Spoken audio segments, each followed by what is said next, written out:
Hello everyone and welcome back to my channel. My name is Bushra Khan. आज की इस video में हम विजयनगर एम्पायर की फुल हिस्ट्री को डिस्कस करेंगे। सो वीडियो एंड तक देखें और अगर वीडियो पसंद आए तो प्लीज जाने से पहले चैनल को सब्सक्राइब करना ना भूलें। तो विजयनगर एम्पायर को 1336 में हरिहरा और बुक्का ने एस्टेब्लिश किया और उस टाइम दिल्ली के सुल्तान मोहम्मद बिन तुगलक थे। विजयनगर पीरियड में 4 डिफरेंट डायनेस्टीज देखने को मिलती हैं, संगम, सलूवा, तुलुवा और अराविडू। तो सबसे पहले हम बात करते हैं संगम डायनेस्टी की। तो हरिहरा और बुक्का संगम डायनेस्टी से बिलोंग करते हैं। 1336 में हरिहरा रूलर बनते हैं और उन्हें मैसूर के होसाला रूलर और मदुरई के सुल्तान से स्ट्रगल करना पड़ता है। मदुरई के सुल्तान काफी एम्बिशियस थे और उन्होंने होसाला रूलर को हरा दिया।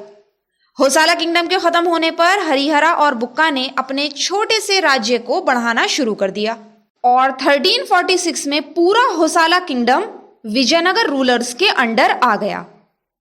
1356 में बुक्का अपने भाई को सक्सीड करते हैं और 1377 तक रूल करते हैं। तो अब हम बात करते हैं बुक्का फर्स्ट की।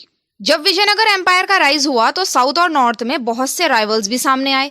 साउथ में उनके मेन राइवल्स मदुरई के सुल्तान थे। दोनों के बीच स्ट्रगल काफी टाइम चला। 1377 में मदुरई की सल्तनत पूरी तरह खत्म हो गई और विजयनगर एम्पायर पूरा साउथ इंडिया में रामेश्वरम तक आ गया। बुक्का ने शाम्भुवर्या किंगडम आरकॉट का और रेड्डीज जो कोंडावीडू के थे उन्हें हराया था और पेनुकोंडा के रीजन पर भी कंट्रोल कर लिया था। आप ये रीजन यहाँ मैप में भी देख सकते हैं और ये रीजन आंध्र प्रदेश में आता है। नॉर्थ में विजयनगर को एक पावरफुल एनिमी का सामना करना पड़ा जो बहामनी किंगडम था। बहामनी किंगडम 1347 में सामने आया था जिसको एक अफगान अलाउद्दीन हसन ने फाउंड किया था।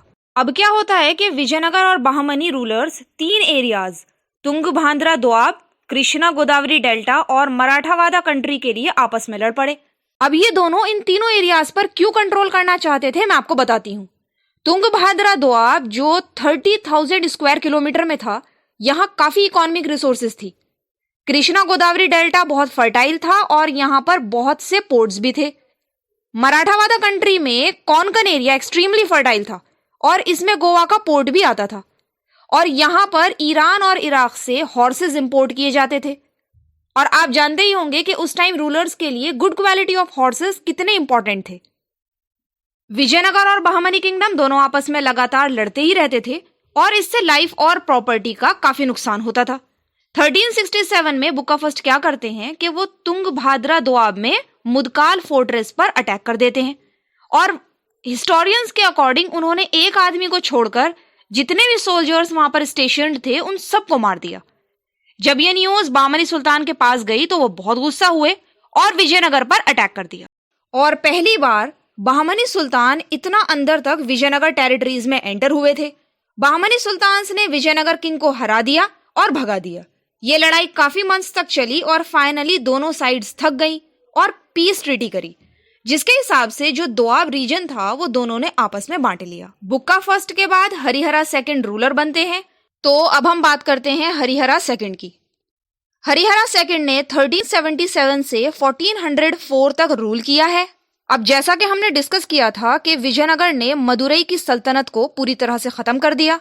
इसके बाद हरिहरा सेकंड के अंदर एक्सपेंशन होना शुरू हो गए। इस टाइम बहामनी और वारंगल जो एक हिंदू प्रिंसिपैलिटी थी, दोनों के बीच अलायंस थी और दोनों एक साथ मिले हुए थे। लेकिन हरिहरा सेकंड फिर भी अपनी पोजीशन मेंटेन करके रखते हैं। उनकी ग्रेटेस्ट सक्सेस ये थी कि उन्होंने बहामनी किंगडम से बेलगाम और गोवा दोनों ले लिए और उन पर कंट्रोल कर लिया। हरिहरा सेकंड के बाद देवराया फर्स्ट उन्हें सक्सीड करते हैं और 1404 से 1422 तक रूल करते हैं। उनके टाइम पीरियड में भी तुंगभाद्रा दोआब को लेकर लड़ाई होती है।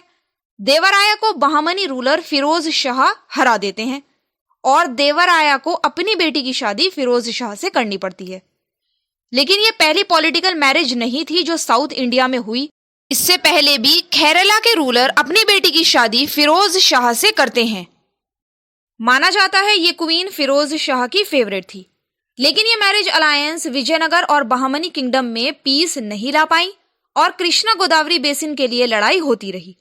अगर बात करें देवराया फर्स्ट की तो उन्होंने तुंगभाद्रा के ऊपर एक डैम कंस्ट्रक्ट किया और रिवर हरिद्रा के ऊपर भी डैम बनवाया इरिगेशन पर्पस के लिए। 1419 में बहमनी किंगडम को सेटबैक मिलता है जब देवराया फर्स्ट फिरोज शाह को डिफीट कर देते हैं और फिरोज शाह की जगह अहमद शाह फर्स्ट सक्सीड करते हैं।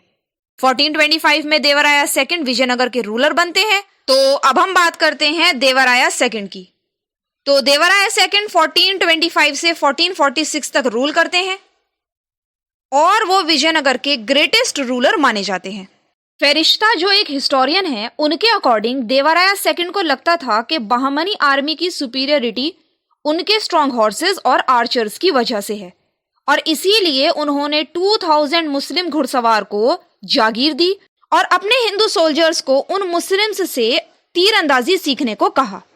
कैपेबल रूलर्स की वजह से विजयनगर साउथ में first half of 15th century में सबसे पावरफुल और वेल्दी स्टेट बनकर सामने आया। पर्शियन ट्रैवलर अब्दुल रज़ाक देवराया सेकंड के टाइम पीरियड में विजयनगर आए और उसने एक ग्लोइंग अकाउंट भी लिखा है विजयनगर का। देवराया सेकंड के बाद जो सक्सेसर आते हैं वो काफी वीक थे। विरूपाक्ष राया सेकंड लास्ट एम्परर माने जाते हैं इस डायनेस्टी के। इसके बाद नेक्स्ट डायनेस्टी आती है सलुवा डायनेस्टी। तो अब हम बात करते हैं सलुवा डायनेस्टी की। सलुवा डायनेस्टी के फाउंडर हैं सलुवा नरसिम्हा जो 1486 से 1491 तक रूल करते हैं। 1491 में सलुवा नरसिम्हा की डेथ हो जाती है। इसके बाद इमाडी नरसिम्हा रूलर बनते हैं और 1491 से 1505 तक रूल करते हैं। इमाडी नरसिम्हा काफी यंग थे जब वो रूलर बनते हैं, तो सुलुवा नरसिम्हा ने किंगडम अपने चीफ मिनिस्टर तुलुवा नरसा नायक को दे दिया था, जो मोस्ट ट्रस्टेड जनरल भी थे। तुलुवा नरसा नायक ने विजयनगर को 1490 से 1503 तक रूल किया है, एक रेजेंट किंग की तरह, और 1503 में उनकी भी डेथ हो जाती है। अब इमाडी नरसिम्हा के टाइम पीरियड में एक चीज इंपॉर्टेंट ये है कि उनके टाइम पीरियड में 1498 में वास्को डो गामा कैलिकट के अंदर आए थे। सो ये क्वेश्चन पूछा जाता है कि वास्को डो गामा जब इंडिया आए तो उस वक्त विजयनगर के रूलर कौन थे? तो उस टाइम थे इमाडी नरसिम्हा। 1505 में नरसा नायक का बड़ा बेटा वीरा नरसिम्हा इमाडी नरसिम्हा का मर्डर कर देता है और रूलर बन जाता है और स्टार्ट हो जाती है तुलुवा डायनेस्टी। वीरा नरसिम्हा 1505 से 1509 तक रूल करते हैं और इनके बाद आते हैं कृष्णा देवा राया। तो अब हम बात करते हैं कृष्णा देवा राया की, जो विजयनगर के ग्रेटेस्ट रूलर माने जाते हैं। और अगर तुलुवा डायनेस्टी में किसी को स्टडी किया जाता है या क्वेश्चन बनता है तो वो कृष्णा देवा राया ही है। कृष्णा देवा राया ने 1509 से 1529 तक रूल किया है और वो बाबर के कॉन्टेम्पररी भी हैं। कृष्णा देवा राया को विजयनगर के ओल्ड राइवल्स का सामना करना पड़ता है, जैसे बहमनी किंगडम के सक्सेसर स्टेट्स जो 5 स्मॉल किंगडम्स में डिवाइड हो गए थे बहमनी किंगडम के डिसइंटीग्रेशन के बाद, और उड़ीसा के गजापति रूलर्स। तिमारूसु कृष्णा देवा राया के प्राइम मिनिस्टर थे और वो एक फादर फिगर भी थे, जिनकी वजह से कृष्णा देवा राया रूलर बने। कृष्णा देवा राया के अंडर विजयनगर एक स्ट्रॉन्ग मिलिट्री पावर बनकर सामने आया साउथ में। पेज एक इटालियन थे जिसने कृष्णा देवा राया के कोर्ट में कई साल बिताए और उनकी पर्सनैलिटी के बारे में एक ग्लोइंग अकाउंट भी लिखा था। कृष्णा देवा राया एक ग्रेट बिल्डर थे और उन्होंने विजयनगर के पास एक न्यू टाउन बनवाया और एक बड़ा सा टैंक भी खुदवाया जो इरिगेशन पर्पस के लिए काम आता था। कृष्णा देवा राया की एज को तेलुगु लिटरेचर में गोल्डन एज से जाना जाता है। 8 तेलुगु पोएट्स जिन्हें अष्ट दिग्गज कहा जाता था वो कृष्णा देवा राया के कोर्ट में ही थे। तो ये क्वेश्चन बहुत बार पूछा जाता है कि अष्ट दिग्गज किसके कोर्ट में थे? तो कृष्णा देवा राया। वो खुद भी तेलुगु और संस्कृत में लिखा करते थे, वो एक गिफ्टेड स्कॉलर थे और उन्होंने एक पोयम, तेलुगु पोयम है ये, अमुक्ता माल्याद लिखी है। कृष्णा देवा राया की डेथ 1529 में हो जाती है और उनके बाद सक्सेशन को लेकर लड़ाइयां शुरू हो जाती हैं। अच्युता देवा राया जो कृष्णा देवा राया के ब्रदर थे वो उनके बाद रूलर बनते हैं। 1542 में अच्युता देवा राया की भी डेथ हो जाती है और इनके बाद सदाशिवा राया 1543 में थ्रोन पर बैठते हैं और रामा राया जो कृष्णा देवा राया के सन इन लॉ थे सदाशिवा राय के केयरटेकर बनते हैं और ज्यादातर पावर जो थी वो रामा राया के हाथ में ही थी। अब क्या होता है कि रामा राया क्या करते हैं कि जो आसपास के मुस्लिम पावर्स थी उन्हें आपस में लड़ा देते हैं। उन्होंने पोर्चुगीज के साथ भी ट्रीटी की, जिसके हिसाब से जो बीजापुर को हॉर्सेस सप्लाई हो रहे थे वो बंद हो जाते हैं, और इसके बाद उन्होंने बीजापुर को कंप्लीटली डिस्ट्रॉय भी कर दिया, और तो और गोलकोंडा और अहमदनगर को भी हराया।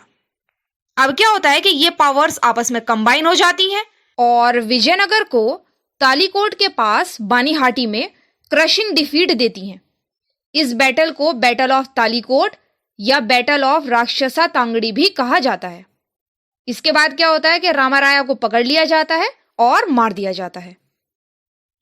रामाराया की डेथ के बाद तिरुमल्ला देव ने अराविडु डायनेस्टी को स्टार्ट किया और एक न्यू कैपिटल पेनुकोंडा बनाई। 1572 में तिरुमल्ला थ्रोन को छोड़ देते हैं अपने 3 बेटों के लिए। अराविडु डायनेस्टी के सक्सेसर्स की कंटिन्यूअस वॉर्स होती रहती है बीजापुर सल्तनत और दूसरों के साथ, और 1646 में यह डायनेस्टी भी खत्म हो जाती है। सो ये थी विजयनगर की पॉलिटिकल हिस्ट्री। नेक्स्ट वीडियो में हम विजयनगर का एडमिनिस्ट्रेशन और कल्चरल लाइफ डिस्कस करेंगे। अब मिलते हैं नेक्स्ट वीडियो में, तब तक के लिए goodbye and take care, और प्लीज जाने से पहले चैनल को सब्सक्राइब करना ना भूलें।